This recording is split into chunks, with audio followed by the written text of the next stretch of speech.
Herkese merhaba arkadaşlar, kanalıma hoş geldiniz. Yepyeni bir video ile karşınızdayım. Arkadaşlar, bugünkü videomuzda başarılı ve karizmatik oyuncumuz Can Yaman'ın eski sevgilisi Sara Bulunma'dan muhteşem görüntüler geldi. Sara Bulunma'nın arkadaşlarıyla birlikte tatilden olan yeni görüntüleri sizler için YouTube kanalımda video halinde sunuyorum.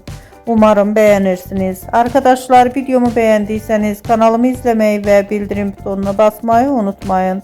Şimdilik benden bu kadar olsun. Yeni videomuzda görüşmek üzere. Hoşça kalın.